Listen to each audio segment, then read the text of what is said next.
Mazlum tukandı biraz. Nakmeden başlandı.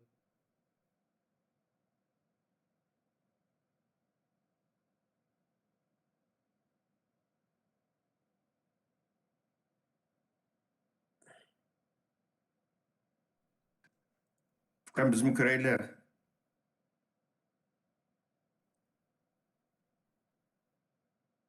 Minut varken o çekilir. Evet, evet. Okey. Ha, Ama stand hava ayrı çekeceğim. çıkıp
Assalomu alaykum, ekran oldidagi Sharq Türkçazlık aziz qarindoshlar.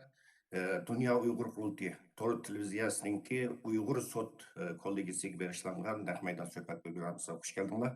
Men Farhod Turmush oldida hammalarni yurakdan salomlayman. Mushu vaqtinglar xayrli bo'lsin.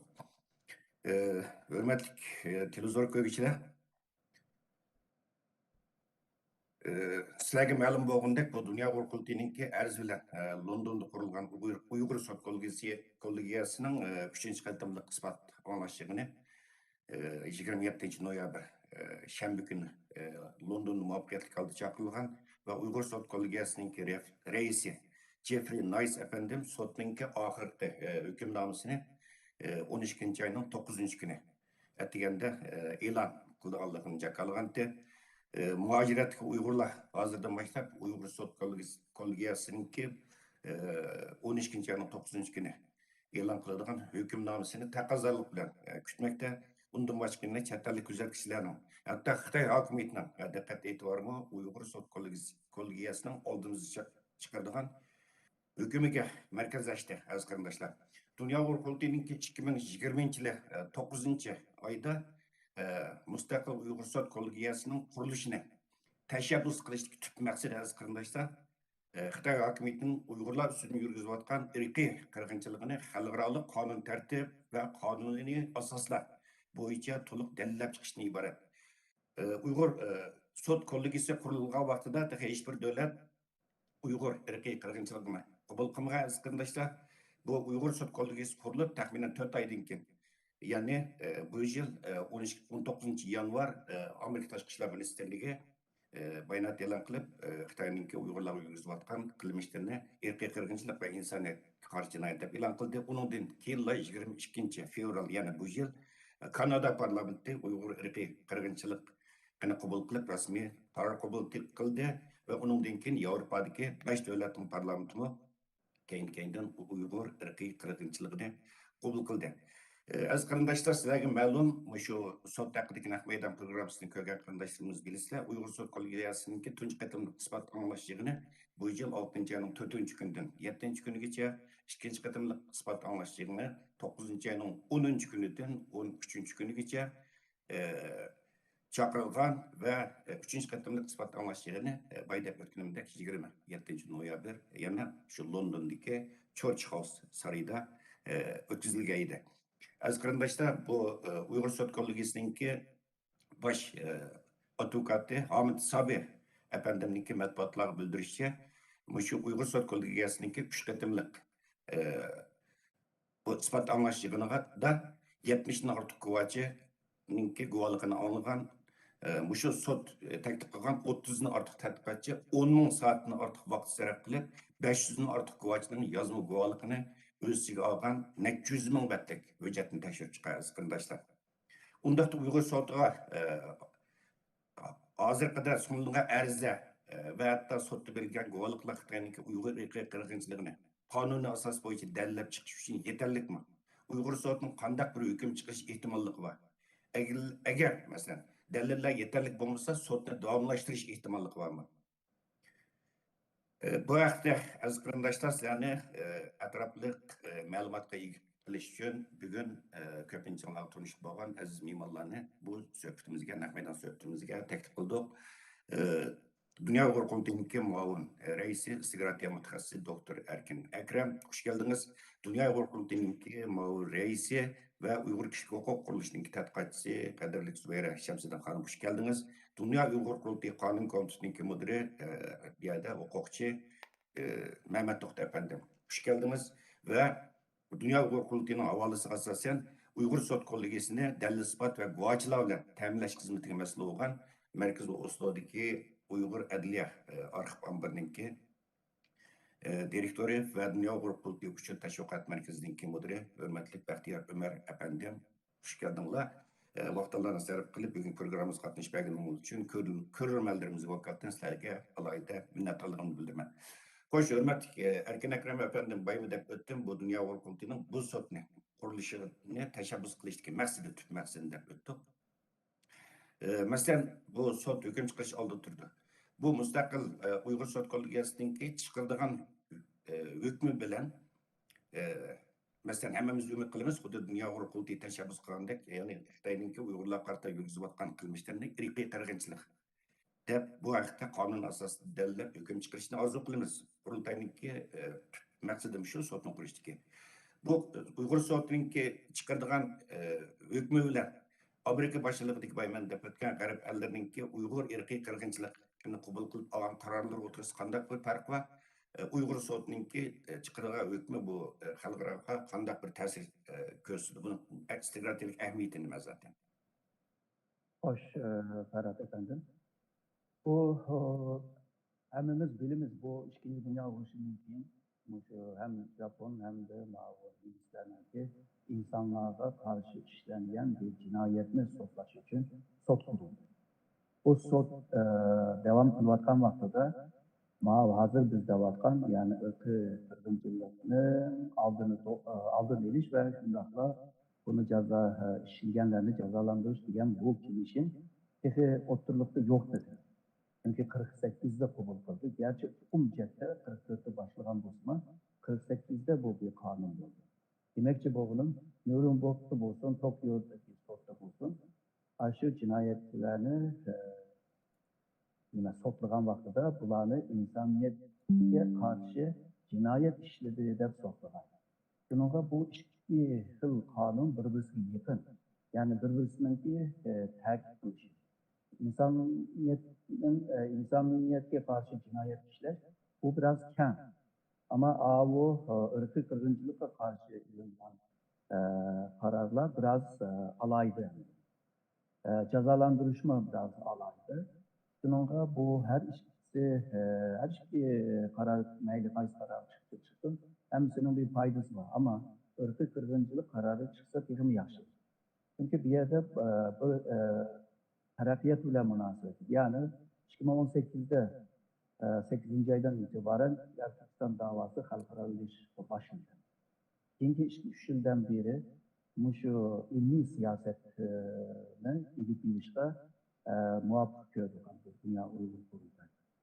Çünkü vaziyet özgerdi, dava halkara ilişki ve buna siyasi sahnelerde ilip ilişki lazım. Siyasi sahneden en mühim bir terkibi şu kanun bile hal kılış.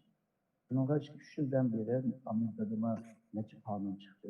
Onun için hazır şu London'daki Uygur Sotma şu kanun küreşinin bir terkibi. Eğer de meyle her işkisi çıkmazsa bunu nurgun devletlerge, mesela olan siyasyonlara, meclis kongrelerine bunu diyeleydiğen bir hakkımız bu. Çünkü bazı siyasyonlar mıda değil. Bunun bu kararını bir müstakil bir buna bir iniklamadır, buna bir ilan kılmadır. Bununla biz mi diyemeyiz. Eğer de sotta çıkmazsa o siyasyonlar diyeleydiğen hazırdan başlapta neçe devletlerindeki kongrelerinde bu kararların ili var. Bununla kongrede bunda kararını hükümü kent ölen bir ilişki asan toplaydı. Bundan başka misalga örgüt ilip bağlan bir Xitay bilen kandak ticaret ise deydi ama bu karar nait mühim. Yani o Xitay'daki ticari ve iktisadi ama isim işletişi bu. Yani siyasi diplomasi iktisat cihette Xitay'da isim işletişinden bir imkan yaratıyor. Yani bir cepten şu Xitay'ın memlekette ilip bağlan bulduğun örgüt kırgıncılık davatımız Xitay bunun tem tartışılan bir ahval yarattı. Ve bu tanrı Xitay'da uğurlan bir Xitay hakimiyetidir. Ve bunu yüzük tazlaş ve kıyım buldu Xitay için. Çünkü obrazımı şu 3 yıldan beri Xitay'ın obrazı bozulup getirdi. Obrazını tüzleşmeden yılkıydı da belki nece evlat yetişmeydi. Yani Xitay'ın nişanısı da eğer de ırkı kırgıncılık ya insaniyetke karşı cinayet işledi diyen tam da uğrulgan vaxtıda Xitay bundan tutmuş ve təsir. Daim bir cinayetçi süpütüde kaldı handa. Bununla bu sottan çıkarılan kanun inihlaş naiti mühim yani bizim davamız için. Kelgüsünde bizimki davanın kadar seviyege kilaylaydığının yani esasını mı tutturduğun bir karar bu. Bununla bizimki davamızınki vurulma bir noktası deb düşünsek olur. Hoş. Rahmet, hürmetli Doktor Erkin Ekrem Efendi.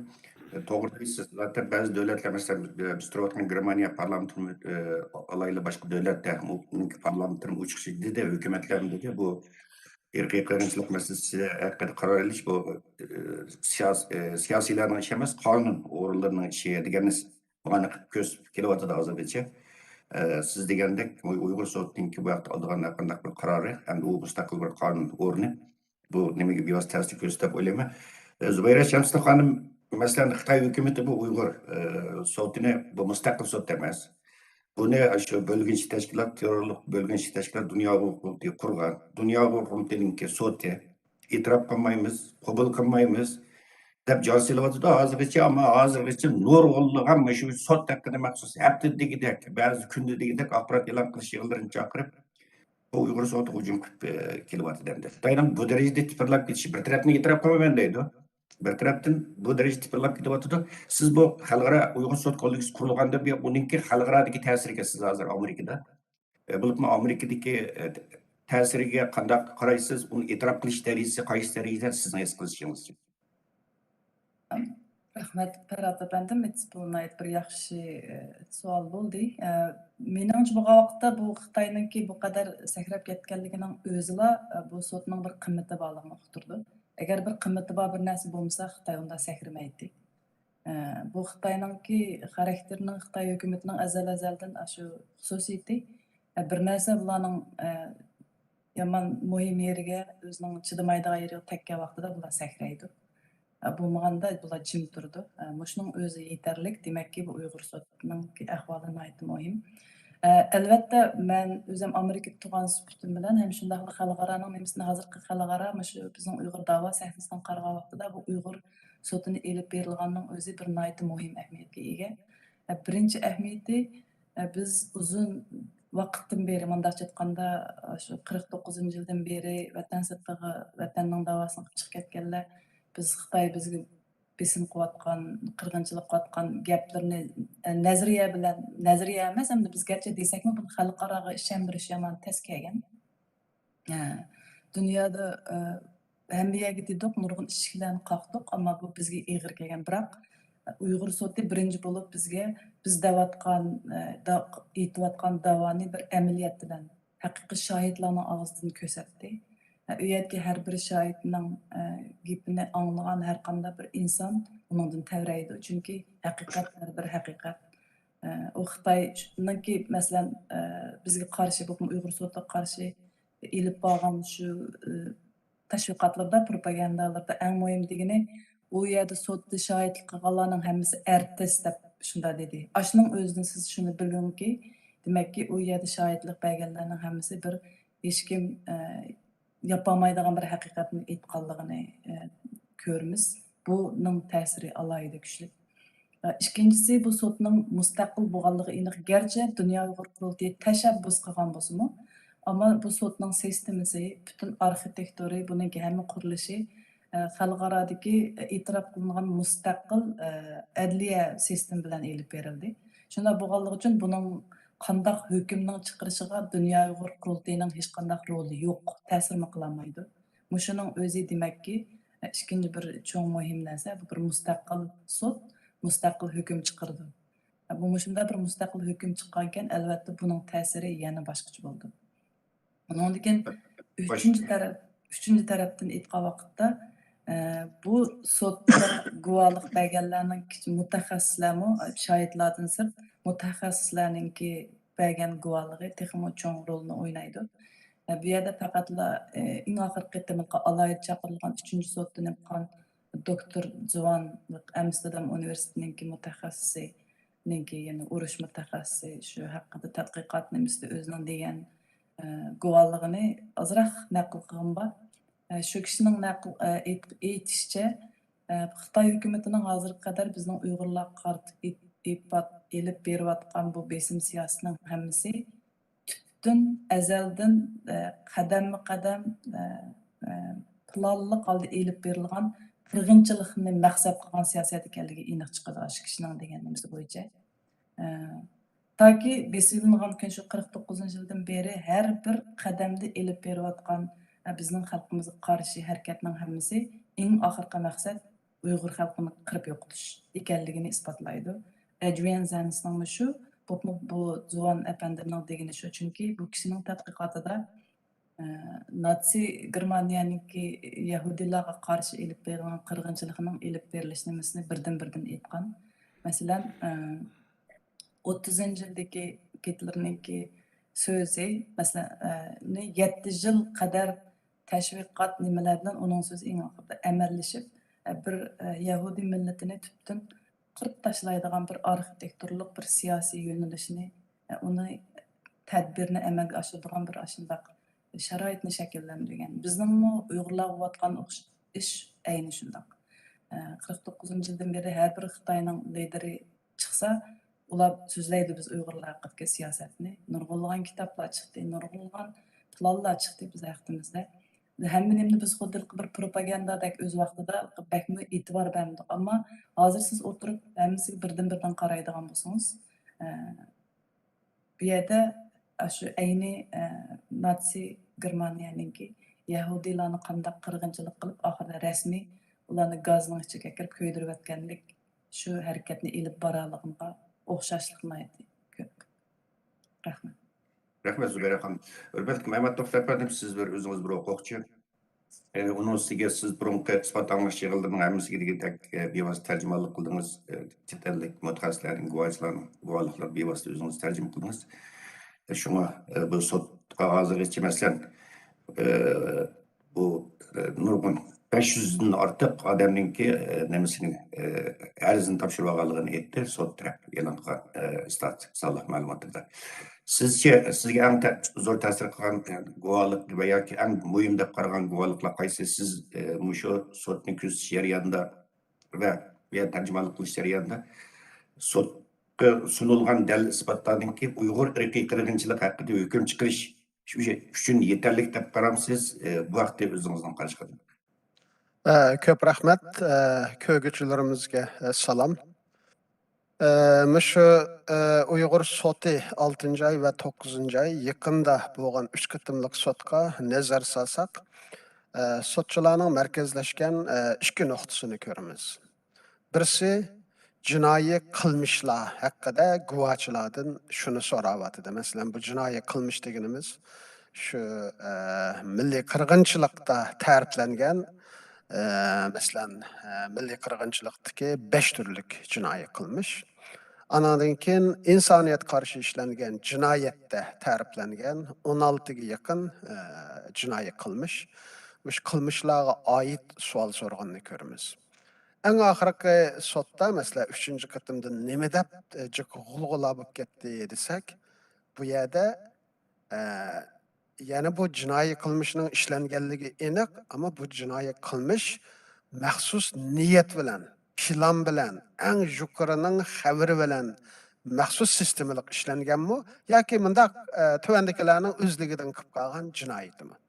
Demak, eng oxirgi Adrian Zansning bu bizning vatandagi xalqimizga qartilgan Xitoy hukumatining vahshiyona ilib borgan shu irqiy qirg'inchilik va insoniyat qarshi ishlangan jinoyat kategoriyasiga kiradigan jinoiy qilmishlarning hammasining buyrug'ining bevosita Xi Jinpingdan kelganligi bu yerda ya'ni niyatning aniqligini ko'rsatadi. Ya'ni sotning bunga favqulodda ahamiyat berib maxsus bu haqida sot etishmish. Chunki bu sotning qaror berishida eng oxirida guvohchilar guvohligini aytdi, yana bular sirtdan anglab olgan gapni demadi u yerda. Men ma'ni ko'rdim, men mandaq narsani beshimdan o'tkazdim deb bevosita o'zining aşağıdaki kechirmishlarini anglatdi. Anadan keyin mutaxassislarni angladik, bular mutaxassis fikrini berdi. Anadan keyin Xitoyning ichki qismida mushu siyosatni, mushu milliy qirg'inchilikni qanday qilib berish uchun tuzilgan belgilamalar, ichki tadbirlar, buning uchun ajratilgan pullar, bu milliy qirg'inchilikni amalga oshirish uchun olgan tadbirlarni masalan shu tug'utni cheklash, anadan keyin butun Uyg'ur ayollarga tug'ut cheklash asbobi o'rnatish degandek nurg'un jinoiy qilmishlarning asli manbasi Xitoy hukumatining ichki hujjatlarida va buningga ajratgan pullarda, anandan bu siyosatni ijro qilish uchun ishga qabul qilgan xodimlarning ko'paytilishi, mushlardan hammani mushundaq bir jinoyatning bo'lganligini ko'rdik. Endi sud qaror berganda dal mush ikki narsa qaraydi. Birisi bu qilmish. Bu yerda bir jinoiy qilmish bor. Bu jinoiy qilmish qaysi qonun bilan sotlanishi kerak? Qaysi qonun bilan sotlanishi kerak deganimiz bu milliy qirg'inchilikqa munosabatlik bu qilmishlarga yoki milliy qirg'inchilik shu belgilangan va shu milliy qirg'inchilikdagi aniqlantirilgan jinoyat kategoriyasi bo'yicha ma'lumdi. Yoki bo'lmaydi insoniyat qarshi ishlangan jinoyat kategoriyasida tuzilgan shu jinoiy qilmishlar bo'yicha ma'lumdi. Ya'ni bu yerda ikki xil o'lcham bor sotdan qaraydigani. Anadan yana birisi bu jinoyatlar aniq, bunda hech qanday shak shubha yo'q. Ammo bu jinoyatni Xitoy hukumati qasdan shundaq bir jinoyat orqali shu milliy qirg'inchilikni amalga oshirish uchun qildimi yoki mundaq qilib bo'lib qolgan jinoyatmi?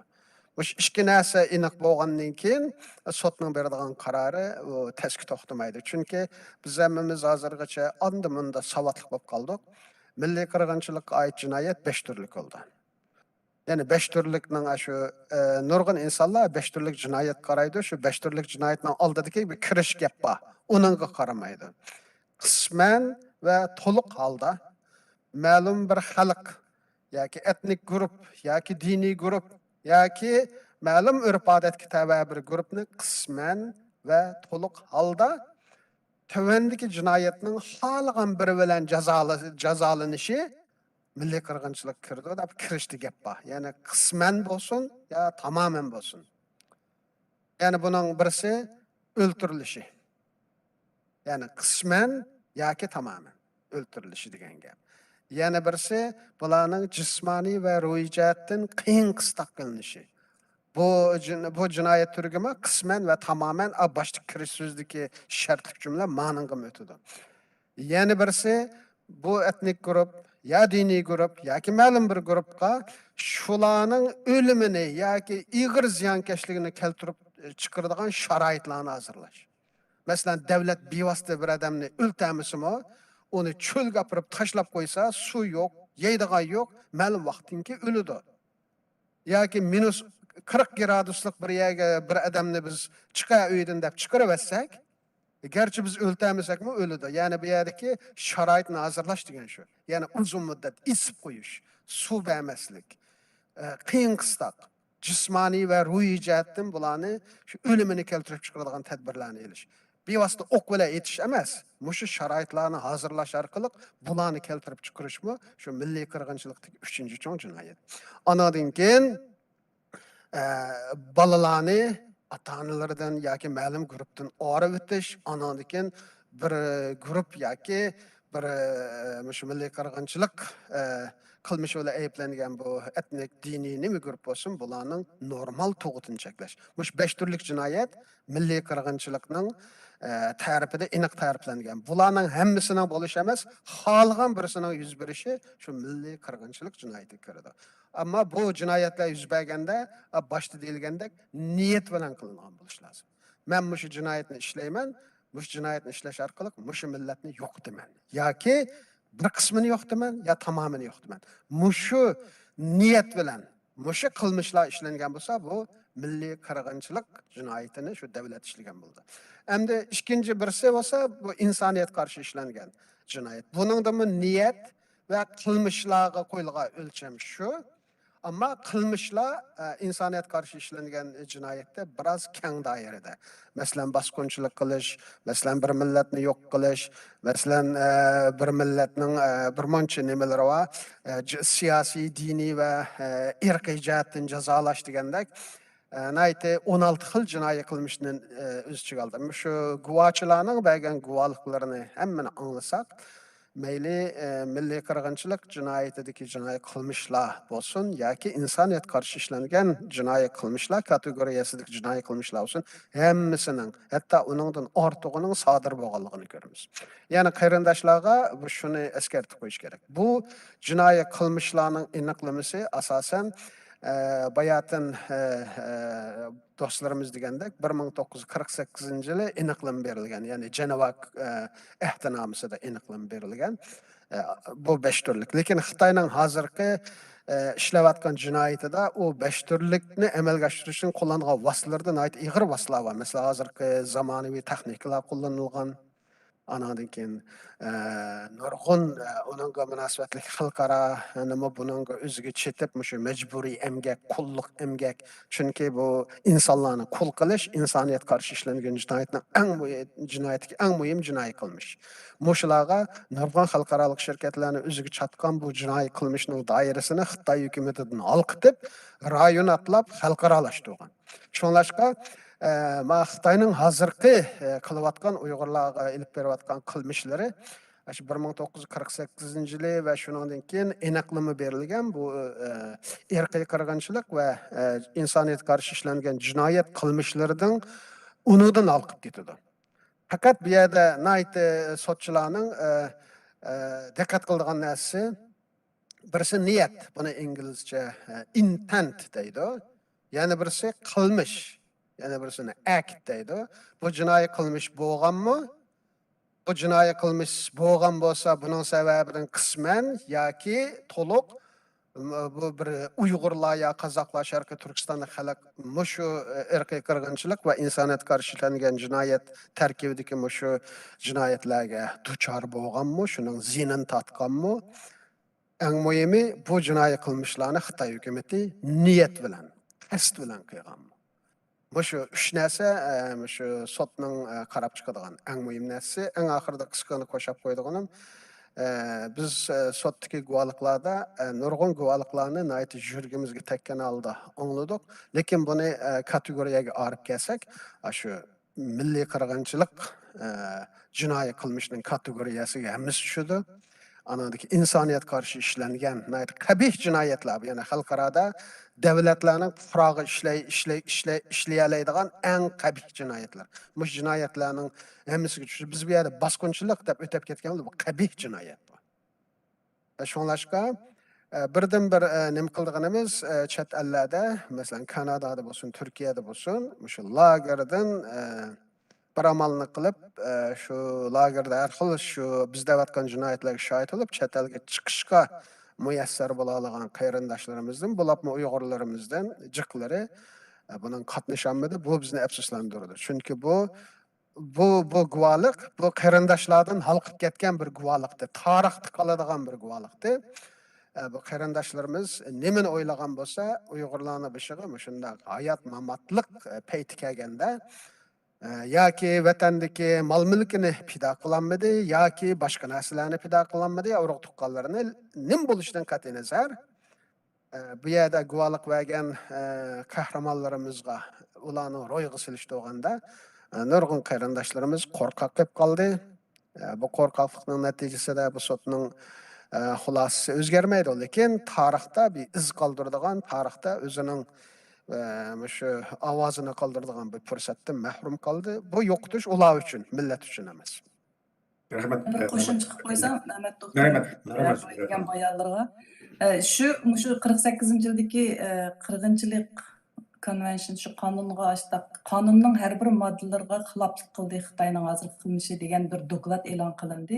Esimda shu faqat samang'liq qo'y dedim, chunki u doklad Amerikadagi Night Nopuzluq mustaqil bo'lgan bir think tank qanday deymiz. Newsline ne demekçi? Newline Institute'ninki dokladi bor. Aslında iniq hatta aslında temisi Xitoy hukumati 1948-yildagi qirg'inchilik qonunlarining har bir moddasiga xiloflik qildi.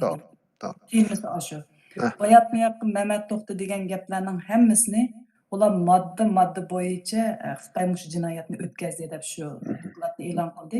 Bu dokladninki ham shu institutninki ularning imtiyozi nemisini yuqori unda bo'lganligi uchun har bir butun dunyodagi har bir davlatlarning siyosiy yo'llarga, ya'ni siyosat chiqaradigan işte xalqaro munosabatlarga nima qiladigan har bir yerga ta'sir qildi. Shuni men deb qo'yay dedim. Demak, bizning deyotgan gaplarimizning hammasini bizlar emas, xalqaro taniydigan ashundaq institutlar, fikr banklari, shundaq o'rinlarning maxsus dokladlar bor. Shuni ko'pchilikning anglag'uchilarning samiga agar xohlasanglar inglizcha bilsanglar shu chiqsanglar nihoyat bir muhim doklad. Rahmat. Uni Uyg'urchasimi tarjima qilindi? Buningga men Uyg'urchasimi? men bir gap qistirib qo'yay. Bu Rahmat. xalqaro literaturada bu genosid degan gapni aniq yemagan vaqtida, yolg'izlar kültür genosid deyotgan vaqtida Uyg'ur tadqiqot instituti 2009 4 ayda hozir Zubayra xonimning degandek maddiga qarab bir doklad tayyor qilgan. Ya'ni o doklad birinchi doklad. 2009 mu, 2019 mu? 2019. Tamam. Rahmet, çünkü Mehmet Doktor Efendim de ötkendek, hazır bir sohbetinki 3 katımlık ispat anlaşılığınınki jarayan mezmunu qaraydigan bolsak, sot kollegisinin asasen şu 48 yildagi Birleşken Devletler Teşkilatı irqiy ayrımçılıkning oldini olish xalqaro ahdinomasınınki Bay Mehmet Efendim de ötken 5 türlük irqiy qirg'inchilik munosabatlik ta'rif. Şunun masalda chaqirganligini ko'rib olalaymiz endi.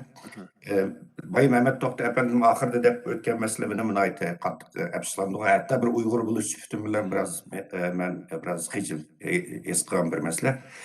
Çünkü chet ellardan minglarcha lager shohid bor deymiz. O'tganda Turkiyada 500 dan ortiq lager shohidninki balig'i o'tirg'i chiqdi. Qozog'iston texnik ko'pkan. Endi bilsizmi shu ispat anlaşılığında chet el matbuotlarning eng kuchli diqqatini qo'zg'aganlar shu lager shohidi.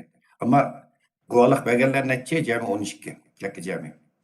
Buningki 6 nafar qozoq, 5 nafar Uyg'ur, 1 nafar o'zbek. Yani bütün dokladlarda hazırlık devatı ceza lagerlarında, mecbur emgek meydanlarında horluvatkalınınki %95% köprek Uygur devatıdı. Ama miyege guvalık belgen Uygur'un sani 5, Kazak'ın sani 6. Ne? Muşu. Bu benim ait efslandı da şimdi biraz zat attım ben sotta bir vasıt katmışlar yandım. Bunun cevabını hem de biz muşu Uygur Sot Kollegisi ne delli ispatlan guvaçılan teminleş kızımtın mesele olan ve şu 12 nefer lager şahitlikке sotda bevosita guvohlik berishiga yetakchilik qilgan Uyg'ur adliya arxivlarining direktori hurmatli Baxtiyor Efendimdan so'raylik, nima uchun Bay Mehmet Efendim degandek ya Xitoyning besi bilanmi, ta'didi bilanmi? Buni asosiy sababi nima? Chunki sot mujaqqatib e'lon chiqardi, sizlarga e'lon chiqardi, ular tashviqotni yetarli darajada berildi. Ammo afsuski Jackie Jabi guvohlik bergan Uyg'urning soni 5. Buning asosiy sababi nima, Baxtiyor Efendim? Bunu biz en aldı bilen şu Uygurlarning psixikasini ko'rsak bo'ldi deb qarayman. Chunki bizniki hem de bu Uyg'ur adliya arxiv xizmati 4 yildan oldin boshlangan. Shuningda yoqi biz arxiv xizmati bilan shug'ullanyapmiz. Nurg'unlagan kishilar bilan ko'rishib, ular bilan bevosita paranglashib, guvohlikni olgan bo'lsakmi, guvohlik beradiganlar hozirgacha odam afsuslantirgudek darajada oz. Lager shohidlari texim shunda hem bir yerdeki en mühim mesele şu Uygurlarınki ichiga singib ketgan qo'rqinish vahima mushuni keltirib chiqargan deb qarashga bo'ldi. Buni nimishqa bular hal qilolmaydi deganda bular aslida va buni masalan psixika mutaxassislar bilan yoki shu jamiyatdagi mushlarni yetaklaydigan odamlardan qochadi. Mundaq bir masala bor. Endi bu lager shohidlari nima uchun shunchalar cho'ng ro'yi besim ham oilasiga ham o'ziga bo'lgan tahdidlarga qarshi Xitoyga qarshi bu sakniga chiqib guvohlik beradi deganda bular nihoyat kuchli bir psixika ham nihoyat kuchli bir ruh bor, millatga bo'lgan javobgarlik bor. Shundoq bir ichidan urg'ib chiqqan narsa bularni sakniga olib chiqa oldi. Buni asosiy jihatdan aytgan chog'da har bir odamning o'zining ichidagi şu psixikaning kuchlik yoki ojizligi, shu vahimaga bo'lgan o'zining qarshidan deb qarashga bo'ldi. Hatto ikkinchi qatimliq sotda bizning nihoyat muhim bir guvohchimiz bordi. Mushuning butun jamiyatini Xitoy go'riga bo'lgan. biz bunu sot naiti moyun bildi, hatta sot heyetleri bir neçe kıtım öz aldığı görüşüp bu guvaç bilen sot çıkışının naiti kang qo'lliq bilan bunday aytgan chog'da butun narsani yoshirib ovozni o'zgartib chiroyini ko'rsatmay shunchalik darajada qilgan sotqa chiqishni talab qilgan bo'lsimi bu butun oilasi jamiyati xitoyning qo'lida bo'lganligi uchun ham bu ochiq oshkora kunda shunday taklif kelayotganligi uchun ham oilasidan ham xitoydan bu afsuslanarli intayin muhim bir guvohlik shunday qolib qoldi hamda buni tushunishda Kazak qarindoshlarimiz bo'lsin, boshqa millatlar bo'lsin, bu Uyg'urlarniki shu dardini shu lagerda turib tatib, o'ziga bo'lgan vijdoniy bir axloqiy majburiyatni ado qilish mushadiki bir odamniki bir axloq ham majburiyat tuyg'usining qanchalikligi bu yerda psixik besimga qarshi turish kuchining qanchalikligini bu biz 12 lager shohididan ko'rib olamiz deb qarayman. Rahmat. Xuddilik Qozaq lager şahitinin ikkinchi qitim qismat anglash yig'inida shuncha ta'didlar qaramay 3-4 davlatni cho'gilib ming tasa keldik Londonga. Ashuningmi degan gapi nima uchun bu sot olib berish bu jasorat bilan keldingiz deb so'rasam koridorda. Bu deydi meni har kuni nisi sin ko'rsa adam emas sizlar hayvon deb tilaydi deydi soqchilar. Mene eğer vurup paçkımını sundurup ya ötürüyotgan bo'lsam mayli, shu gapi har kuni mana shu gaplar o'xshash gaplar sizlar adam emas, sizlar hayvon sizlar deb shunday haqoratlar soqchilar deydi Guardianlar nimalar. Bu ishimga o'tib ketdi va bu ishimda Xitoy hukumatiga nisbatan mangulik bir o'chmanlik qisos silish to'g'risi bo'ldi. Men qisosini olib keldim dedi gapni o'chig'im dedi. Va sudda guvohlik bor. Hurmatli doktor Erkin Akram efendim, bu endi bu bir davlatninki xalqarodagi bu imaji, masalan, obraz bek muhim endi. Bu butun davlatning iqtisodiga, siyosiy nimasiga, diplomatiyasiga hammasiga bevosita ta'sir ko'rsatgan narsa. Endi bu Xitoy bu qatimki bu sud boshlanib hozirgacha qo'llangan vositani Boy Baxtiyor efendim biraz dedi. Bir davlat yarashmaydigan, yani o'zini cho'ng davlat deydi. Bir cho'ng davlat yarashmaydigan butun razilliklarni hammani qildi-da. Masalan, guvohchilarniki nimasini vatanda go'raga olish, ularni majbur ekranga chiqarib, yig'iltib, yig'izar qildirib, so'zlitish, bosh sotchi Jeffrey Nice'ni embargo yurgizish, uni qo'llagan tadqiqotchilar ta'dis silish, Adrian Sensler masalan. Adrian Sens'mi ikki qatim mahkamaga berdi, bir qatim Sharq Turkistondagi yerlik nima shirkatlar. Uningdiki bu da yana oxirgi qatim yana yangi dokladni e'lon qilgandan keyin guvohlik bergandan keyin yana e'lon. Bu nima uchun Xitoy shunchalar o'zining imojini yaxshilash uchun milliard pul qajaydi bir tarafdan. Yana bir tarafdan bu Uyg'ur sotini to'sish uchun bu darajada hamda diplomatik bir axloqqa yarashmagan bu bunday razil vositani qo'llanishga jasorat qilishiga sabab nima sizcha? Bu Xitoyninki siyosiy an'anasidan keladi deb o'ylayman. Chunki Xitoyninki bu siyosiy an'anada ba'zi narsalarni yushirilish deydigan narsa. Bu so'ngra urush san'ati degan kitobda bor, Konstant'ninki iboralarda bor. Ya'ni chunki ichimizdagi ba'zi narsalarni haqlab yurib olsa, bu zafiyat, ya'ni ojizlik bo'ladi. Shunga haqlar ko'rsatmaymiz. Buni deyotgan jarayonda ba'zi yolg'onchilik degan narsaga teşvik qilgan bo'ladi. Ya'ni sen haqlarni olmayolsanglar, bu seninki ma'rifating, seninki hunaring, seninki aloyidliging. Bu bir. İkincisi, yakın zamanda Xitoy kuchlanди ve kibirleşti. Ve korkmay bir işlerini kılman, sen nima deysan? Başta qilmoqda. Misalga, şu 2014'ten itibaren qilishga boshlagan edi. Dunyo buni bilmadi. Tanqidni qilmadi. Ondan keyin bu keyingi 20 yildan beri G'arb davlatlar bilan ba'zi davlatlar, misalga Germaniya, Indiya, Amerika ilib borgan inson haqlari dialog yig'ini bor. Bu yig'inlarda o kelgan mutaxassislarga va odamlarga bisim ishlatib, ular haqorat qilib, ondan keyin bu gapni tashsanglar, Uyg'ur masalasini tashsanglar, qo'pol ketishlar, qo'rqib, taklif qilib, yig'in buzilmasin deb ular qo'rqib. Shunday bo'lgandan keyin bu Xitoy tabiiy jasorat ketmagan bo'ldi. Yani ben benim kısam, ular benim demeydiğe, bu her kılıklar ki aç göz taklar, benim bir iktisadi menfaatliyle çok oldu. Bu bir hata cesaretine kaldı. Muşuma bu kibirlikten hata bir cesaret mi? Muşu imajıga dikkat kılmagan. Degenimizde Xitay imajıga ehmiyet değil. Bu ta ki aşı Changchen'den ki Şark Türkistan Türkistan'a bağlan vaxtıda bayırıp gelgenden ki bu Changchen'den ki Hamudi'ye bergen tavsiyede bağlı.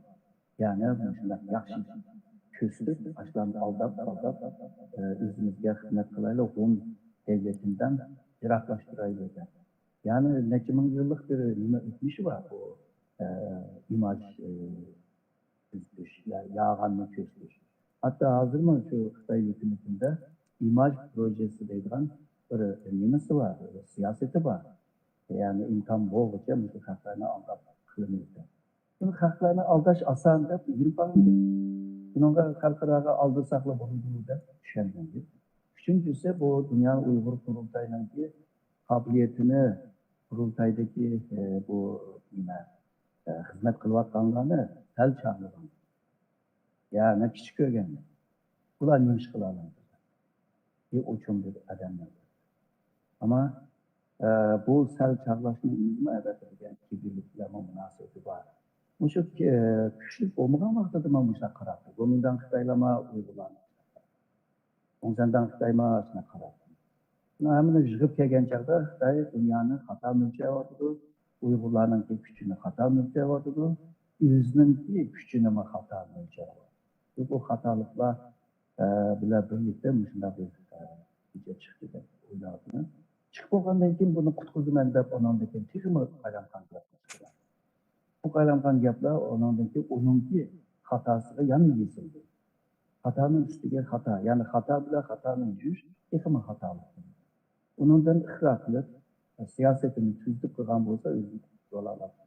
Ama bunundan ki bu yol emdi, kayıtış biraz kıyım oldu. Eğer de kararda, sotlar, Uygur sotunda eğer de karar çıkırken ki bu tarihi yüzündü. Hem de bu kayıtmaydı. Xitay mengü şu namını yani ırkı kırgıncılık kılgan namını toşmandı hem de. Ama yine dünyanın aldaymanda türüş vardı hem de biraz kıyımda oluyor. Doğrudayız. Hakikaten mesela o 89. yıllık Teğmen 40. yıllık Avrupa Birliği Xitay'a karşı kural yarak embargo kararı kabul kılın. Bu hazır devam kılıyordu da bunu oylap bakmalı 89. yılda algan karar. Bu Xitay aşını emelden kaldırıp da hazırgıça onu küçü yetmedi. Çünkü 27 devlet ortak karar ilişkirken bir veto olsa karar o embargo ne emelden kaldırış mümkün emesken hem de. Avrupa Birliği'nin prensipleri boyunca. Çünkü hazırgıça Xitay Avrupa Birliği azad devletlerinin yukarı teknik seti olamaydı. Yukarı teknik Kural seti alamaydı. Alamaydı. Bu hazırgıça onun derdini tatlıdı derdi. Hoş Zübeyre Şemsli Hanım bu siz Adriansiniz Emem'den bilen okumuzun kurbalları Hatır Fondu'nun tədqiqatçısı. Uygur halkının ki en samimi dostu ağzı. Siz daim tədqiqat sahasında birge maslaşıp hizmet kızlar Washington'da.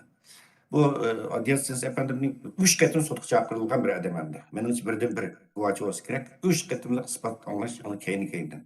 Bu ahir ketim belgen bu guvalıqı. Ve guvalıqdan keyin onu doktor şekilde elan kıldı dünyaya. Onun ait çok tesir koydu. Hazır mağarip matbuatı New York vakti gezdi olsun.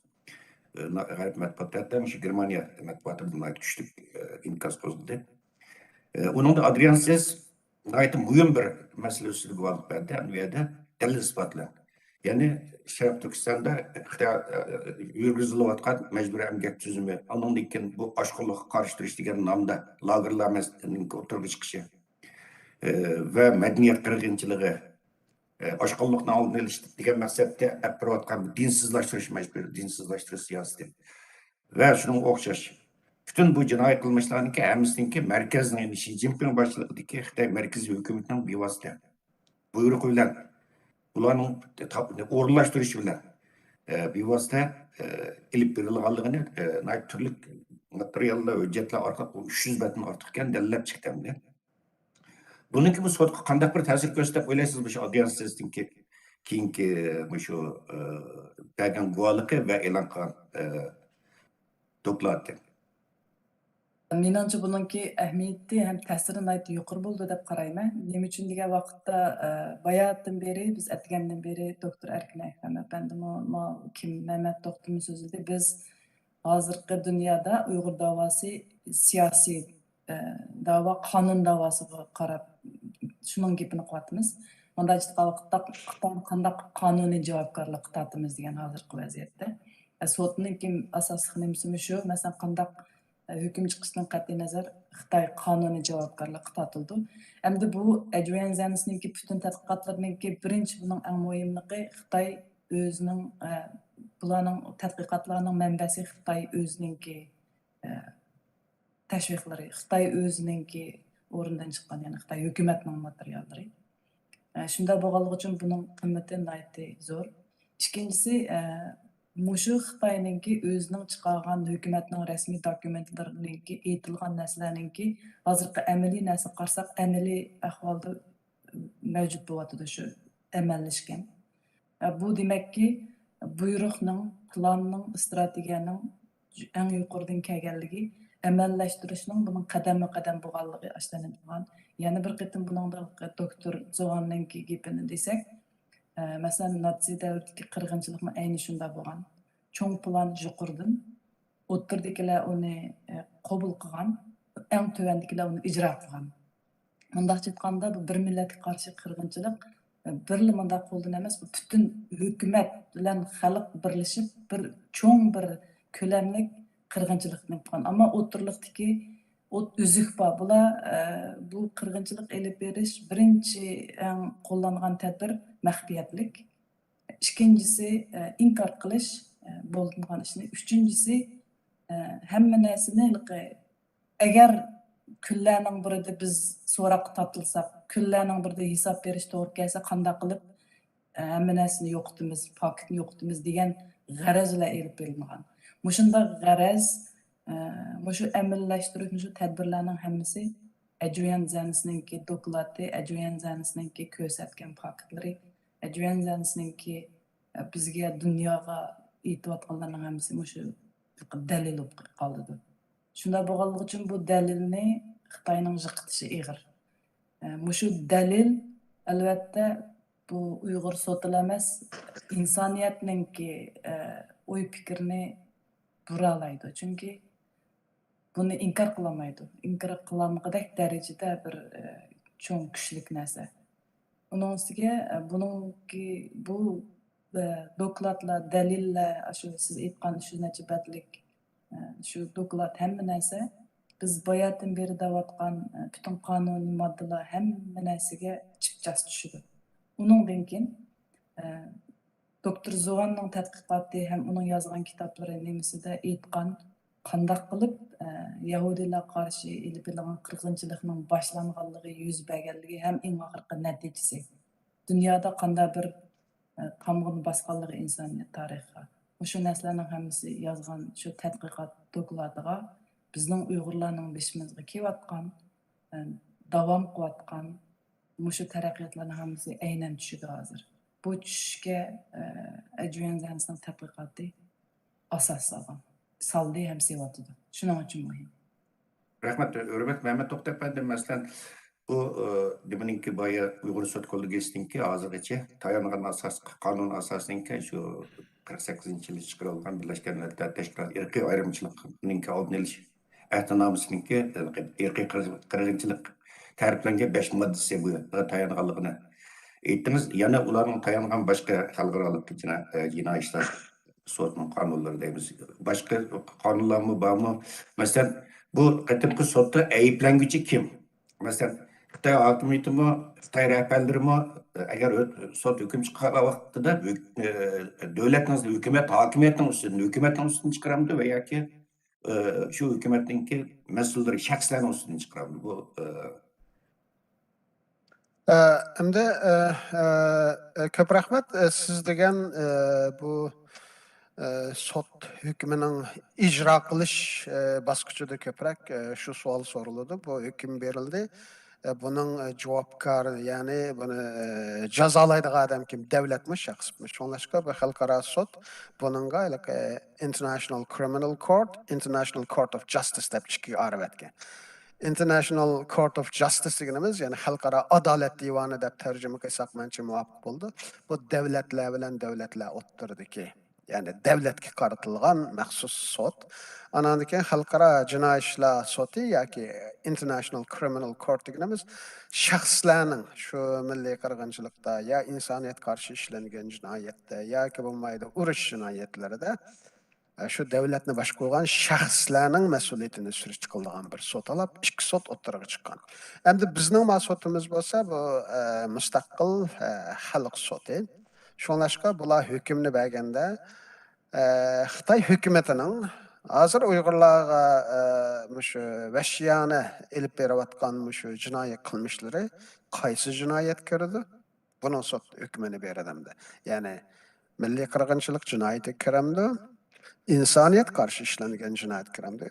Asasen bu şey iki noktaga merkezleşiyordu. Çünkü uruş cinayeti buluş için uruş vaxtida işlenen cinayet buluş lazım. Hazır hem de Xitayda onda uruş mu bulmagan eken.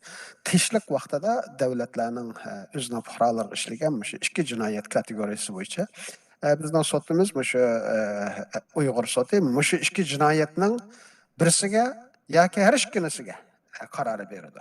Yani menimce ikkisiga tang qarori berdi degan umidim mening cho'ng.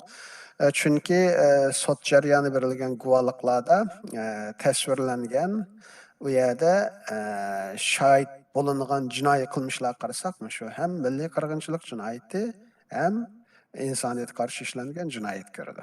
Shuning butun omillarni ko'ra olamiz.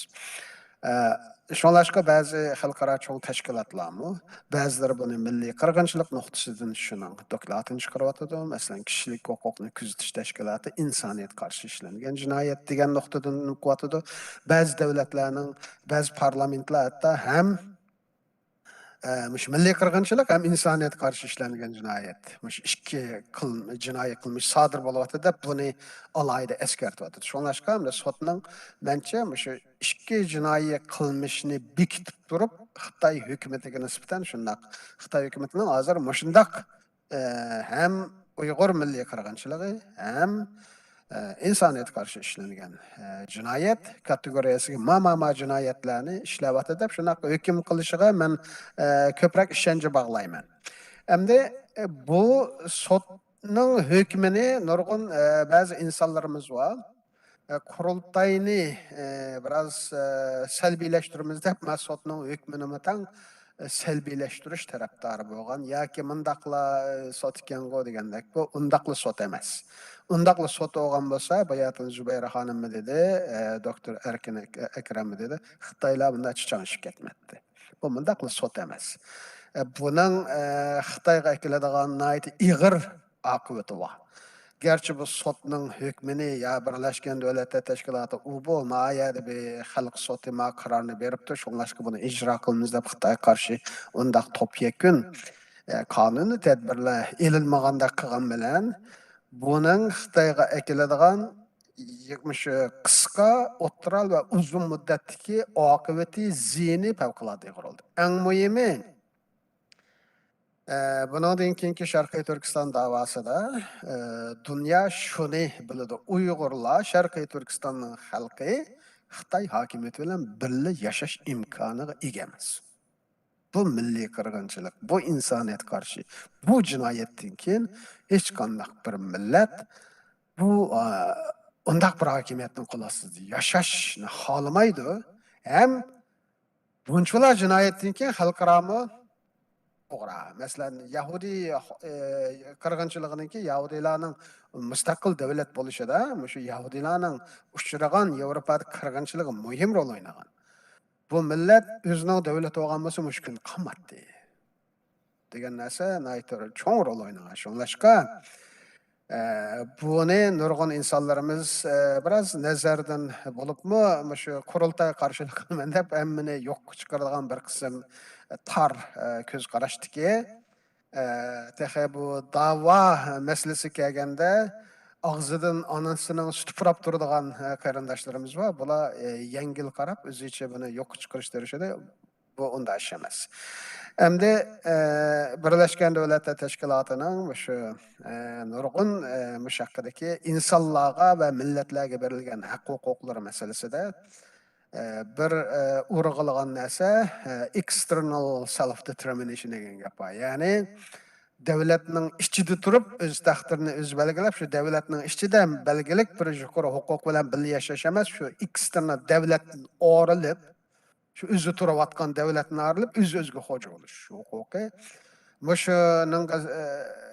Mushu huquqni yurgizishga sabab bo'lgan omillar qarasak, shu davlatlarning shu o'z boshqarayotgan rayon va xalqlarga ishlagan jinoiy qilmishlari sanalib o'tadi. Shunlashqa Xitoyning biroz tubuqining siqirishi shu. Bu Uyg'ur milliy qirg'inchiligidan chiqqan bu qaror, bu sotdan chiqqan qaror yolg'iz Xitoy hukumatining jinoyatini dunyoga isbotlamaydi. Ayni vaqtda Uyg'ur xalqining Sharqiy Turkistondagi yerli xalq deb qaragan bu Sharqiy Turkiston igiz xalqlarning haqqoniy da'vosining qonuniy asosini mana men deb tiklaydi. Bundaq bir millat, bundaq bir hokimiyat, o'sha xalqlarni yo'q qilaman, yo'q qilish uchun shunday qabih vositalarni ishlatib kelgan bir hokimiyat ostida bu millat yashash kerakmi?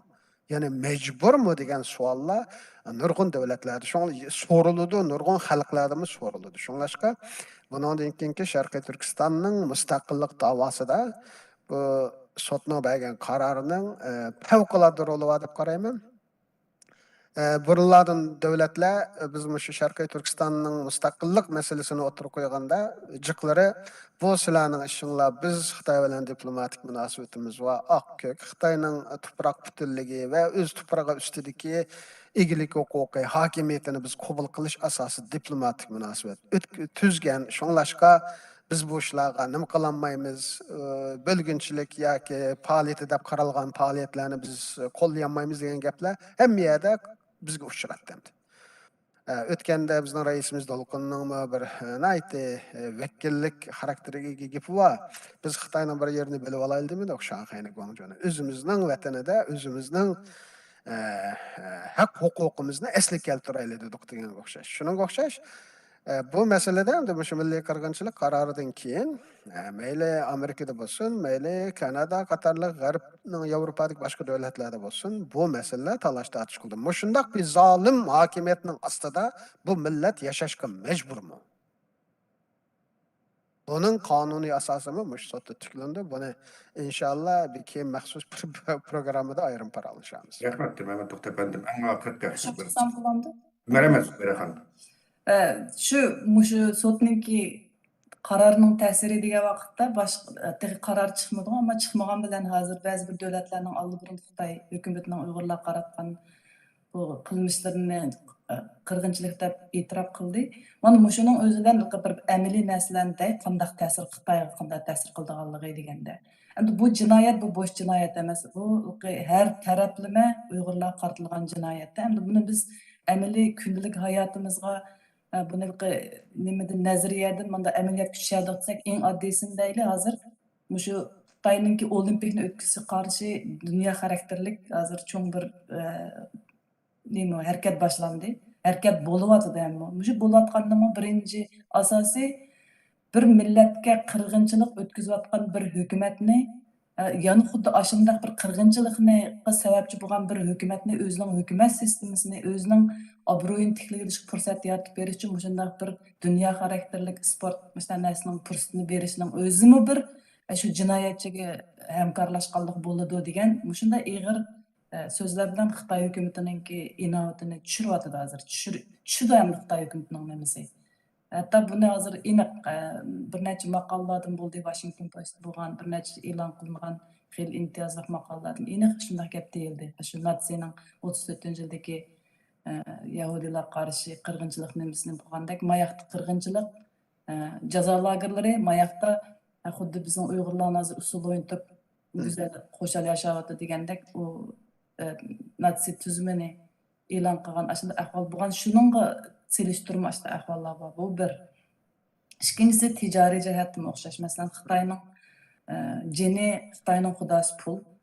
Xitoyning iqtisodiy tarafdan qandimi shu nurg'un kompaniyalarning hozir Xitoy bilan tijorat qilishi, bundaq chiqqan vaqtda Xitoyning xalqarodagi tijoriy munosabat, diplomatik munosabat, shu munosabatlarning hammasidami bir qirg'inchilik, bir millatga qarshi qirg'inchilik yuz berayotgan bir hukumatning shu ahvollarda har qanday bir davlatlarning dunyo munosabatida o'ylab shuni degan bir narsa texmo taroziq to'xtaydi. Chunki mana hukm chiqdi. Bir xalq sudi bo'lsin, u bir shunday bir hukm chiqib qolsa, shunday munosabatlarga Xitoyning normalni dunyoda o'zini men bir kuchli davlat deb turib ilib borgan normalni diplomatik, tijoriy, iqtisodiy har qanday munosabatlarga ig'ir ta'sir yetkazdi.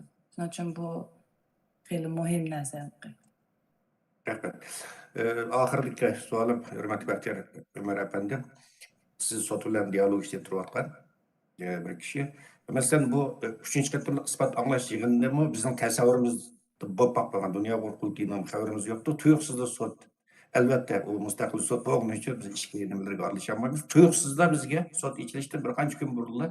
Bu 3. katırlık ispat anlaş yığın çaklış zürriyetini iskakallık ayakkada okturuşu verdi. Hem bu 5 gün kaldı hazır hüküm ilan kılışkıda hem de.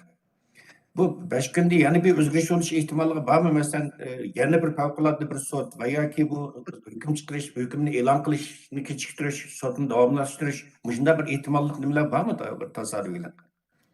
Menimce ondan bir ihtimallık olmaydı deb qarayman.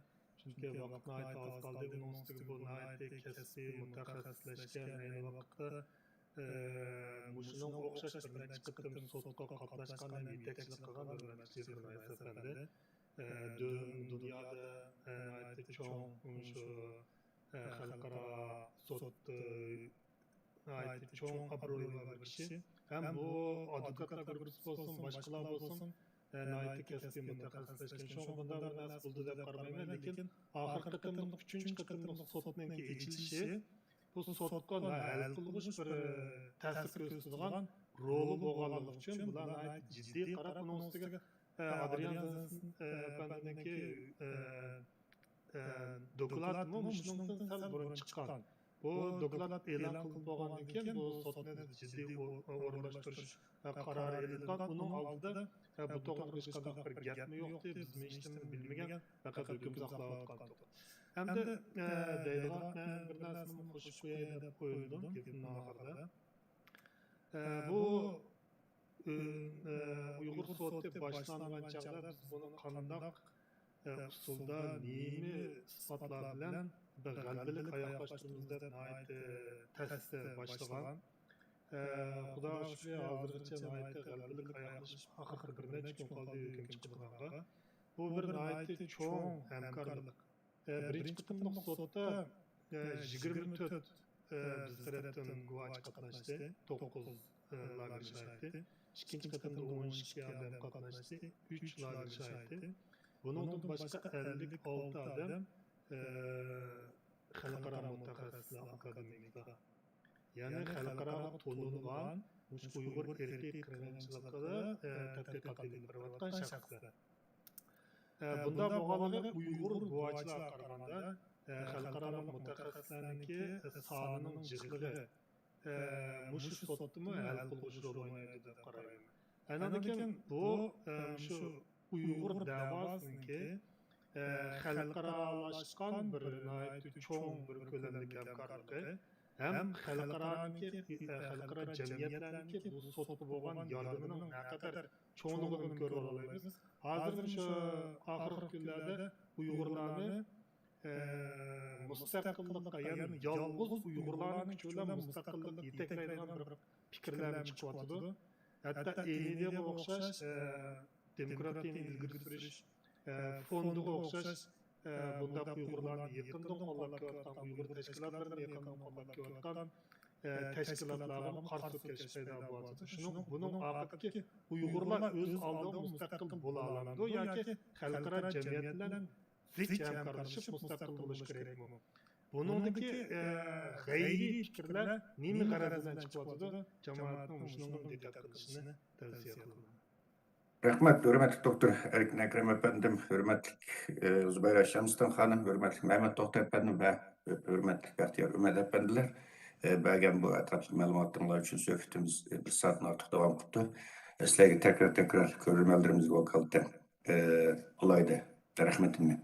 Bildirmen inşallah Bay Mehmet Doktor efendim degendek müşünde bu okuldaki söhbetlerini bulunduk ki biz davamlaştırıştığımız hürmetli zor kökçüler sotning hükümü bayda ötülgende 12. ayınki 9. gün yani 5 günden keyin e'lon qilindi.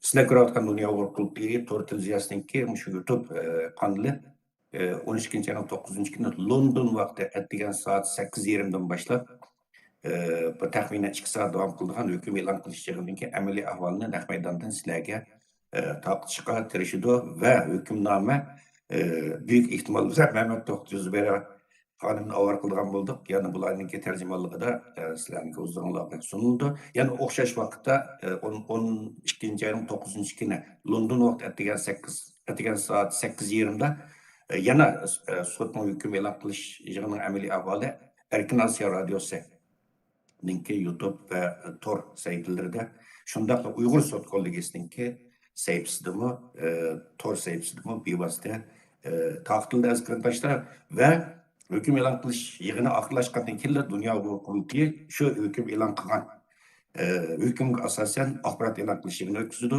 Shu sot o'tkazilgan naq maydonda axborot e'lon qilish yig'ini o'tkazdi ve sotninki hukmnomasi rasmiy bir shohidi arzdorimizningki orqali Xitoyninki Angliyadagi bosh elchixonasiga topshirib berildi aziz qarindoshlar. 12. ayınki 9. günü ötüldüğün bu hüküm e'lon qilish yig'inini kaçırmanglar. Bu tarixiy bir fırsat. Bu Bay Mehmet Doktor efendim degandek bir tarixiy bir hadisega şahit bo'lgan bo'lasizlar. 12. ayınki 9. günü London vaqti atgan soat 8:30 o'tgan ko'rishaylar. Hammanglarga ko'p rahmat, xayr xo'sh. Hoş Allah'a emanet.